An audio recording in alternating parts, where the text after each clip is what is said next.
വ്യക്തിത്വ വികാസം ഇന്ന്. വാക്കുകൾ വളരെ സൂക്ഷിച്ചു മാത്രം ഉപയോഗിക്കുക.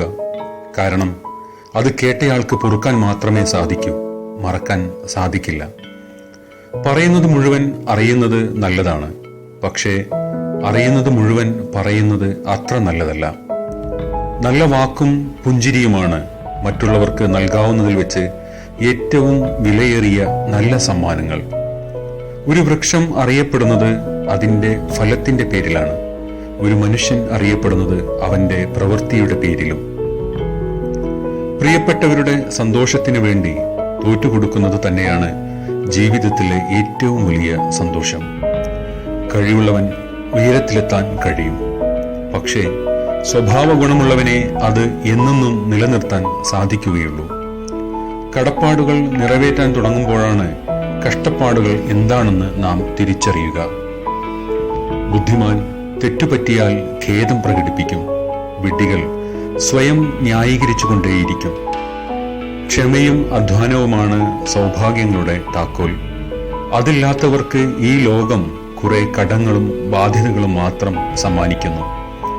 അധ്വാനിക്കുന്നവന് വൈകിയാണെങ്കിലും ഒരു നാൾ വിജയം ലഭിക്കും. നാം അറിയാതെ ഏതു നിമിഷവും കെട്ടുപോകുന്ന ഒരു വിളക്കാണ് നമ്മുടെ ജീവൻ.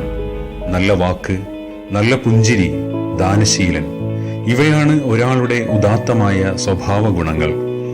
ആരോഗ്യവും നിർഭയത്വവുമാണ് മനുഷ്യന് ലഭിക്കുന്ന ഏറ്റവും വിലപ്പെട്ട നിധികൾ. തിന്മ വിതച്ച് നന്മ കൊയ്യാമെന്നത് വെറും മോഹം മാത്രമാണ്. ജീവിതം ഒരു നാൾ അവസാനിക്കുമെന്ന് അറിയാമെങ്കിലും മനുഷ്യൻ കൂടുതൽ തിരക്കുകളിൽ ഏർപ്പെടുന്നു. തിരക്കുകൾക്ക് ഒരിക്കലും അവസാനവുമില്ല. കൂടെയുള്ളവരെ കേൾക്കാൻ മനസ്സ് കാണിക്കുന്നുവെങ്കിൽ നിങ്ങളെ കേൾക്കാൻ കൂടെയുള്ളവർ തയ്യാറാകുന്നു. കൂടെ യാത്ര ചെയ്യുമ്പോഴും സാമ്പത്തിക ക്രയവിക്രയങ്ങൾ നടത്തുമ്പോഴും കൂടെ താമസിക്കുമ്പോഴും മാത്രമേ ഒരാളുടെ യഥാർത്ഥ സ്വഭാവം പുറത്തുവരുന്നത്. പൊങ്ങച്ചം പറയുന്നവർ അധികവും ഉള്ളിൽ കഴമ്പില്ലാത്തവരായിരിക്കും. നല്ല കുടുംബത്തിലും നല്ല മാതാപിതാക്കൾക്കും ജനിച്ചവർ ആ നല്ല ഗുണം കാണിക്കുക തന്നെ ചെയ്യും. മരണപ്പെട്ടവർക്കെല്ലാം സാക്ഷാത്കരിക്കാൻ ബാക്കിയുള്ള ഒരുപാട് ആഗ്രഹങ്ങളും സ്വപ്നങ്ങളും ഉണ്ടായിരിക്കുമെന്നതാണ് യഥാർത്ഥ സത്യം. പൂർണ്ണമായി എല്ലാം തീർത്തിട്ട് ഭൂമി വിട്ടുപോകുന്ന ഒരു ജീവിയും ഉണ്ടാകില്ല.